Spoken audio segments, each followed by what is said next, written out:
Let's bring in Nick Wright, host of First Things First on Fox Sports 1 and What's Right with Nick Wright on YouTube, wherever you get your podcast. Which coach do you think has to have a playoff win this year? A playoff win is such an interesting way to frame it because I was thinking about it in terms of making the playoffs. If Zach Taylor doesn't make the playoffs, he's fired. Like, I don't think Mike McDaniel has to win a playoff game. I disagree with that. And it's not just because he's on in an hour. And by the way, have you ever had in a show two more physically imposing guests back to back than Mike McDaniel? My God. I mean, the testosterone in this room, off the charts. Like, if the Dolphins make the playoffs, he's as safe as can be because the expectations have been lowered. You know what I mean? So I would go, this is going to sound insane, but I would go like John Harbaugh. They better win a playoff game. And I know he's a great coach. Sean McDermott, they need to win a playoff game. Like, make the playoffs is the threshold to me for the coach who could be on the hot seat. Win a playoff game is the coach who, he's totally safe, unless, of course, this year ends in tragedy because we think we can win the Super Bowl. We don't even make it out of round one. So those are the people I would have put on there. If I know that's a little counterintuitive, but that's how I view it. What about more pressure to win a playoff game, Mike Tomlin or John Harbaugh? Tomlin. Tomlin is, that's another good one because he's in his own unique category where in a weird way, Steeler fans likely would be more okay with 4-13 bottom falls out than the 7 seed make the playoffs and get clocked by Josh Allen again. You know what I mean? Like, seriously, and so, I think Tomlin's better off missing the playoffs and breaking his streak than making the playoffs and losing in round one, which is maybe not fair, but I think that's reality. I buried the lead. How emotional was yesterday when you found out that Taylor Swift and Travis Kelce. Yeah. I'm very, very happy for him. I also, it's moments like that where I just wish we had a take czar that held people accountable. And I'm not going to name names here. And I know you're going to ask me to, but I won't do it. I would just like for the people who 2 years ago were very adamant that the relationship was a work, was publicity stunt, all of those things. Is there a moment of public shame? Is there a moment of apology? Is there a moment of, you know what? I shouldn't have doubted what is America's greatest love story for my own Twitter gain. I don't know. Like, they seem to be really into each other, and it seems to be a healthy, delightful relationship. And now they're getting married. Now, I know what your follow-up question is going to be, which is, am I going to be invited to the wedding? To which I would say, that's a very rude question to ask. No, because I was going to ask you, who will be the maid of honor? The maid of honor? And I'm going Selena Gomez. I got to admit, in our years of knowing each other, I think this is the first time I've ever said this on this show. I'm not equipped to answer that question. I like Taylor Swift. I respect Taylor Swift. I know very little about Taylor Swift. So I'm not now, we know who the best man's going to be. That'll be Jason. Yeah. 100% of the time. And there is something just delightful to the fact that Jason Kelce and Taylor Swift, God willing, are going to be spending dozens of holidays together moving forward.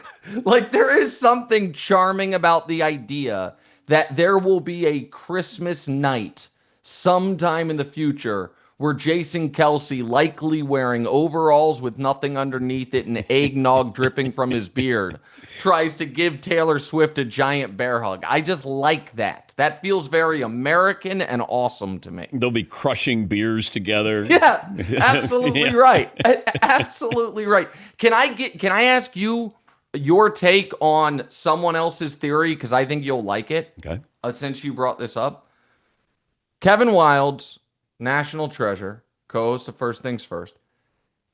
When they first got together, he said, "This just confirms my long-held belief that all of life is high school. And I'm like, what do you mean? And he's like, if you're Taylor Swift in high school, the only thing you were the band girl. You didn't get the prom queen, football player, boyfriend. Like, that's the one. You've accomplished everything imaginable in life, but there is this one void. Like, you didn't get to have that type of high school experience. And what initially drew her to Travis was, I get to have it now.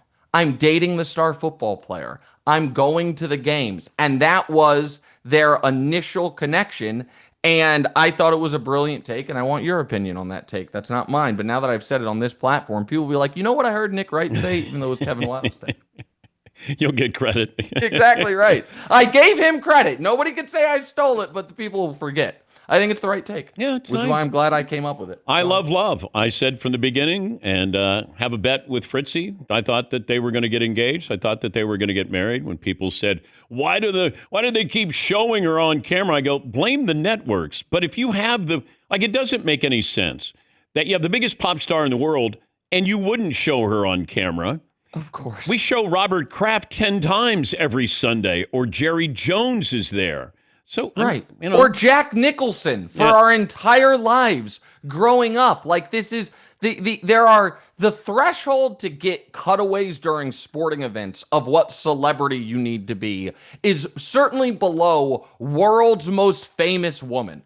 Like, I don't know what it is, but it is the kid it cracks it. So I think Taylor Swift does. But remember when Fox would invite, like, Party of Five is here at Yankee Stadium down the right field line. And I go, how did that happen?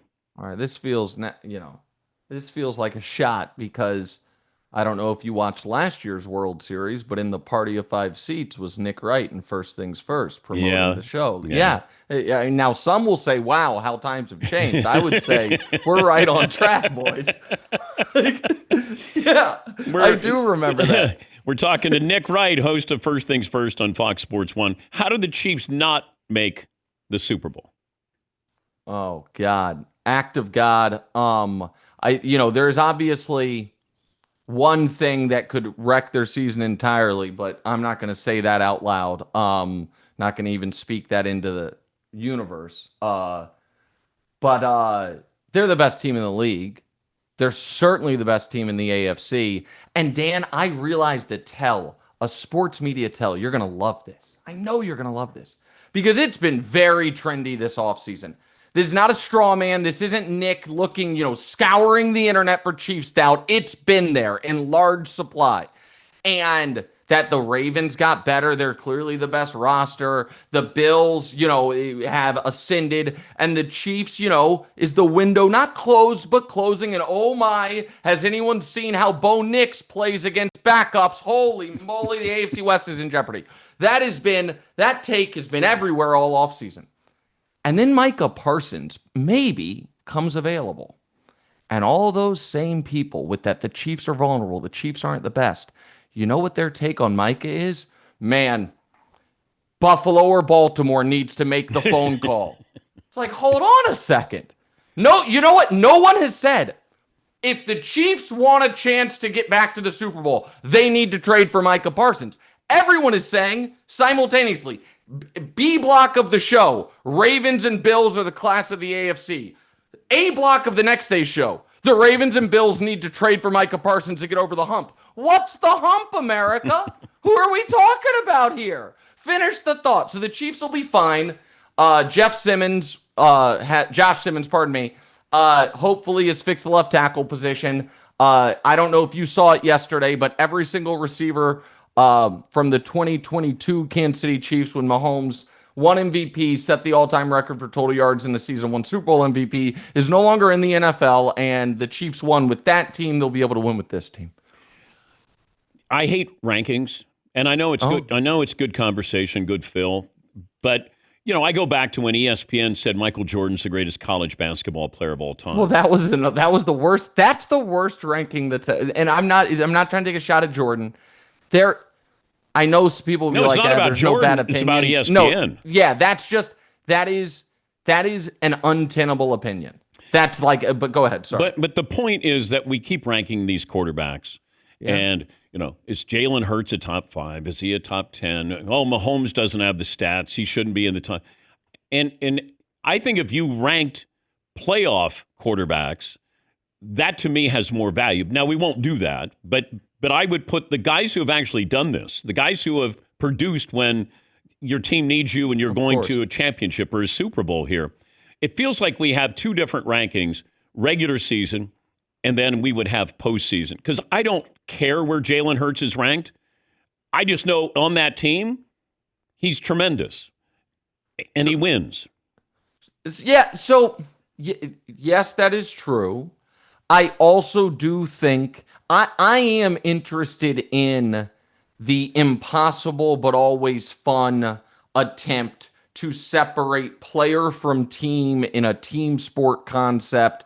And I know some people find it annoying if you're like, if you put Jalen Hurts on another team, and it's like, well, he's not on another team. But I do find it somewhat instructive and at least a fun mental exercise. So I in that context, I understand the Barkley, are you the tractor, are you the trailer piece of this, which is really what a lot of this is. It goes back to a lot of my Brock Purdy skepticism, from a couple years ago, which has been proven correct in every single step of the way.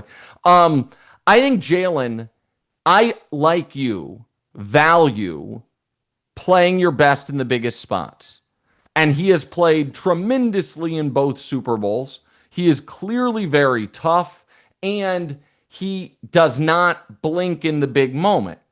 With that said, I am not. That is enough to me to elevate him.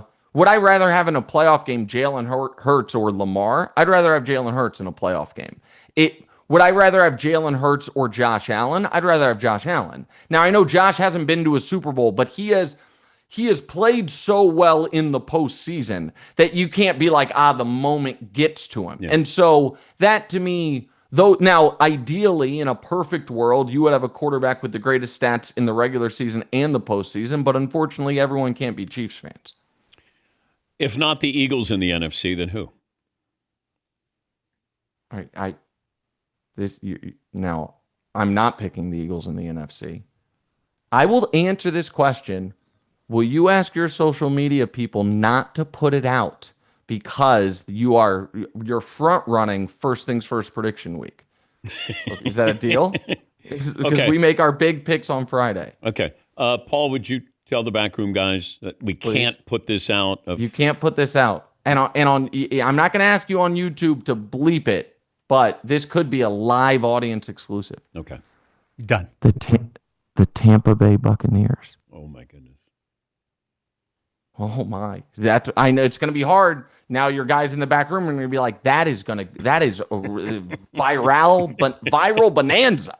This guy, nobody's had that, but I'm telling you, we can talk the schedule, the offense, bake show, a lot of stuff to like. The fact that if you don't have Tom Brady or Patrick Mahomes last 25 years, you win the Super Bowl. More than half the teams don't even win a playoff game the next year. Only one team, Russell Wilson Seahawks, have gotten back to the Super Bowl. No team has gone back-to-back NFC East in 20 years since Andy Reid did it 4 straight times with the Eagles. A lot of things there. A lot to like about the Bucs. Okay. That's all. All right. You watched the Cowboys documentary? I've been gambling in Monaco, Dan. Sorry. I have not watched it. I just got back. Still get Netflix in Monaco. Hey, honey, I'm about to retire to 6 straight months of football at all times. We're in the south of France. You go have fun. I'm going to watch Jerry Jones and Emmitt Smith. Okay, wait a minute. Have you watched the Chiefs documentary? Kevin Wilde's wife produced that, and the answer to that is also no. Okay. I have not watched the Chiefs documentary. Okay. I'm not equal opportunity. Okay, fair enough. It's fair, and also too painful. Too painful. I know how the story ends. It's one of the worst moments of my life. Did you cry? No, I didn't cry. But Too much. I was gonna too far. I have to self-censor. Did I hurt myself? Maybe. What? Did I cry? What? No. Wait, you self-harmed yourself? Again, that's why I said self-edit. I see you grabbing the paper, which means our interview's almost over. But so I have to do some real quick because you and I owe you a dinner. Yes. We've been missing each other. You know where we should do it? Hold on. Let me hold this up to the camera. It's a bit of a trip for you. You see what that says? 1587 Prime. Yeah, did you get your invite to the opening? Who's number 15? Patrick Mahomes. Patrick Who's number Mahomes. 87? Travis Kelce. Travis Oh, Kelce. oh, oh, Yeah! oh, Come on! oh. New Steakhouse in Kansas City, buddy. Oh, that'll we be could great. go to the opening together. You can be my +1. How about that? What if I get to say, why is Dan Patrick here? He's Nick Wright's +1. What a dream. What a dream. Oh, man. And that's what it'll be. Just a dream. Okay. Just you know a what? dream. But nice. Thank you for the invitation. You want to go with me to U.S. Open? I'm going tonight. No. Okay. Fine. Is it bad form? I'm wearing my Wimbledon shirt to the U.S. Open. No. All right. I know you're trying to go. I like it. It's fine. You wear what you want to wear. Okay. Thanks, buddy. Yeah. I mean, you're always dressed up on your show. Well, yeah. We wear suits. No, it's nice. You guys wear quarter zips. Well, this is a radio show that's on TV. Well, oh, really? You're a TV show on TV. You guys aren't on TV anymore? Yeah, but we are a radio show. Oh, dress for the job you want. That's what it is. Well, when you get dressed up and you hand out the Super Bowl trophy, then you let me know. I knew you were going to say that.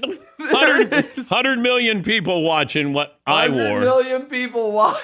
Yes. This guy. 100 million people four times handing out the Super Bowl. Yeah, and then you did the Olympics. That's 400 million. And then the Olympics thrown in there. I don't need to be dressing up. What do you wear to the Emmys to not go on stage? To not win? Yeah. Same thing you wear. Okay. What? Nothing. Not talking. Thank you, Nick. See you. Thank you, bud. Nick Wright, host of First Things First, Fox Sports 1. And What's Right with Nick Wright on YouTube, wherever you get your podcast.